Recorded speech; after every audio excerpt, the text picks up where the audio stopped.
مجھے اپنے باپ کے بارے میں کچھ علم نہیں تھا۔ ابھی چھوٹی سی تھی کہ امی بھی بھری دنیا میں تنہا چھوڑ کر چل بسیں۔ شاید کہ وہ میرا بوجھ بہت زیادہ دیر تک نہ اٹھا سکتی تھیں، اس لیے ابتدائی دنوں میں ہی دنیا کی ٹھوکروں میں آ گئی تھی۔ ایسے بچوں کے ساتھ زمانہ جو سلوک کرتا ہے وہی میرے ساتھ ہونے لگا۔ کبھی ایک رشتہ دار اور کبھی دوسرے کے گھر پر پرورش پانے لگی۔ ان کے بھرے گھر میں ایک یتیم بچی کی جگہ نہیں نکل سکتی تھی۔ مستقل ذمہ داری قبول کرنے کو کوئی تیار نہ تھا۔ ماں کی ایک رشتہ دار کو ترس آ گیا۔ صباحت خالہ مجھے اپنے گھر لے آئیں۔ اگرچہ سگے ماموں خالائیں بھی موجود نہ تھیں، لیکن کسی نزدیکی رشتہ دار نے مجھے گود نہ لیا۔ صباحت خالہ امیر نہیں تھیں، بس سلائی کر کے میری پرورش اچھے طریقے سے کرنے لگیں۔ یوں وقت گزرتا گیا اور میں 16 برس کی ہو گئی۔ خالہ خود قسم پرسی کی زندگی جی رہی تھیں، لہٰذا ان کا سماج میں کوئی خاص مقام نہ تھا۔ میرے لیے کسی اچھے گھر سے رشتہ کہاں سے آتا؟ وہ شریف، سیدھی سادی، حلیم الطبع خاتون تھیں۔ محلے پڑوس کے لوگ جہاں ان کی عزت کرتے تھے، وہاں روپیہ پیسہ نہ ہونے کے سبب انہیں کوئی اہمیت نہیں دیتا تھا۔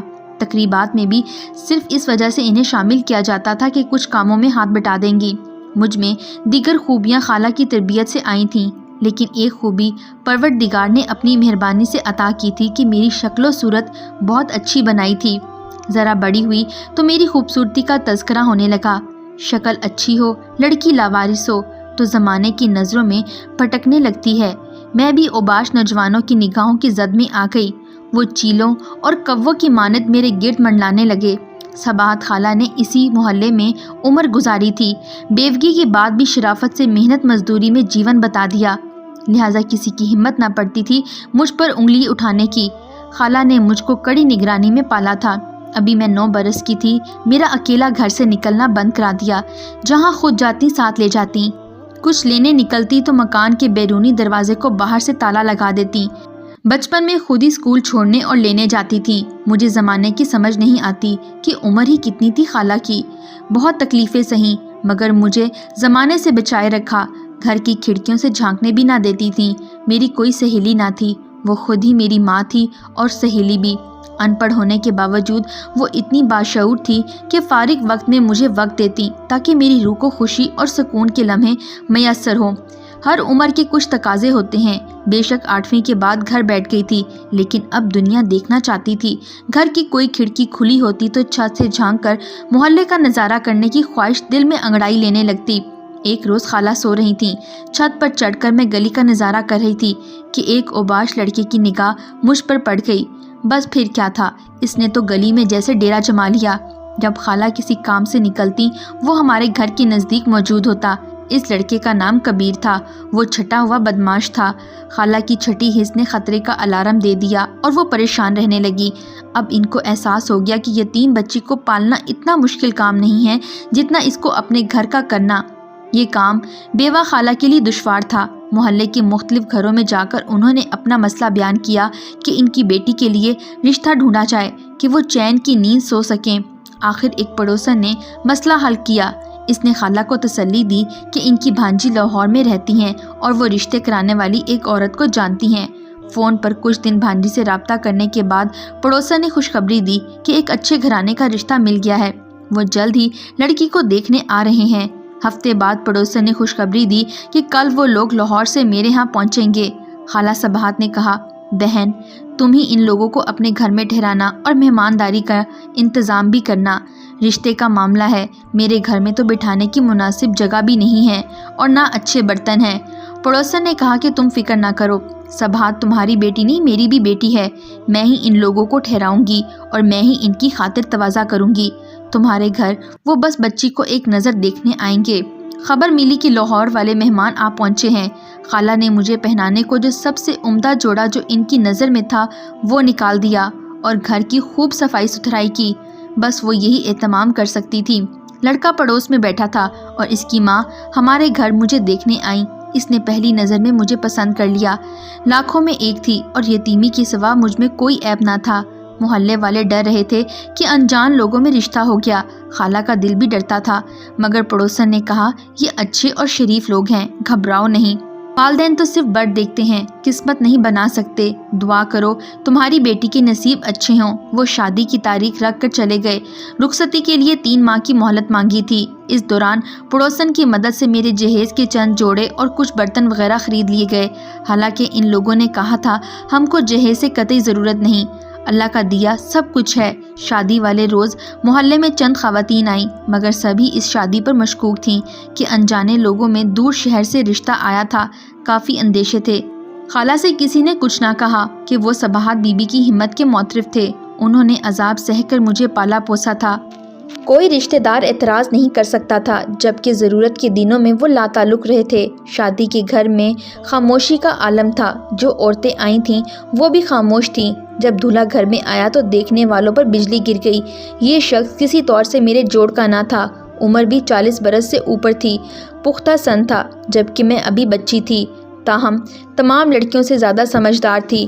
نکاح اور گواہوں کے انتظامات بھی پڑوسیوں نے کیے تھے۔ کچھ محلے دار میری شادی میں آئے، لیکن ہر چہرہ سوچ میں ڈوبا تھا۔ انہیں لگتا تھا کہ بیچاری بیوہ اور اس کی یتیم لے پالک بچی کے ساتھ شادی کے نام پر ضرور کوئی فراڈ ہوا ہے، لیکن اخلاقی جرات کسی میں نہ تھی۔ سب کہتے ٹھیک ہے، اگر شادی کے عین وقت معاملہ گڑبڑ ہو گیا تو تمام ذمہ داری ان پر پڑ جائے گی، پھر کون کب مجھے ڈولی پر چڑھائے گا۔ سبھی نے یہی سوچا کہ اللہ مالک ہے، جو ہو رہا ہے ہونے دو۔ شام کو نکاح ہوا اور 9 بجے رات بارات رخصت ہو گئی۔ لڑکے کا گھر لاہور کے نزدیک کسی نواحی گاؤں میں تھا۔ انہوں نے ولیمے کی دعوت دی، مگر لڑکی والوں کی طرف سے کوئی نہیں گیا۔ شادی کے بعد مشتاق نے کئی بار خالہ سے بات کرائی۔ فون پڑوسن کے گھر تھا، وہ خالہ کو بلوا لیتی اور میں بات کرتی تھی۔ خالہ پوچھتی کیا حال ہے، تم خوش تو ہو؟ اور میں جواب دیتی کہ سب ٹھیک ہے، آپ فکر مند نہ ہوں۔ یوں تو سب ٹھیک تھا، لیکن مشتاق کی صورت شکل اور عمر سے یہ رشتہ میرے جوڑ کا نہ تھا۔ میں نے سوچا شکل کا کیا کرنا، تحفظ اور مضبوط پناہ گاہ تو ہے۔ میں اطاعت گزار تھی، خالہ نے تربیت ہی ایسی دی تھی، ہر طرح کے حالات سے سمجھوتا کرنے کی صلاحیت موجود تھی۔ لیکن گھر کا ماحول گھر جیسا نہ تھا، بلکہ عجب طرح کا ماحول تھا۔ جلد ہی اس فضا میں دم گھٹتا محسوس ہونے لگا۔ میں نے عورت سے نزدیک ہونے کی کوشش کی، مگر اس نے فاصلہ رکھا۔ وہ مجھ سے دور رہنے کو بہتری سمجھتی تھی۔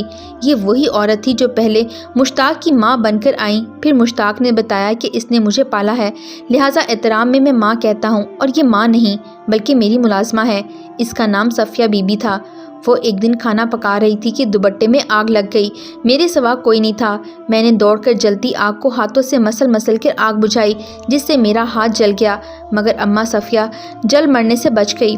تاہم قمیض کے ایک حصے کو آگ نے کندھے کے پاس راکھ کر دیا تھا اور بدن پر آبلے پڑ گئے تھے۔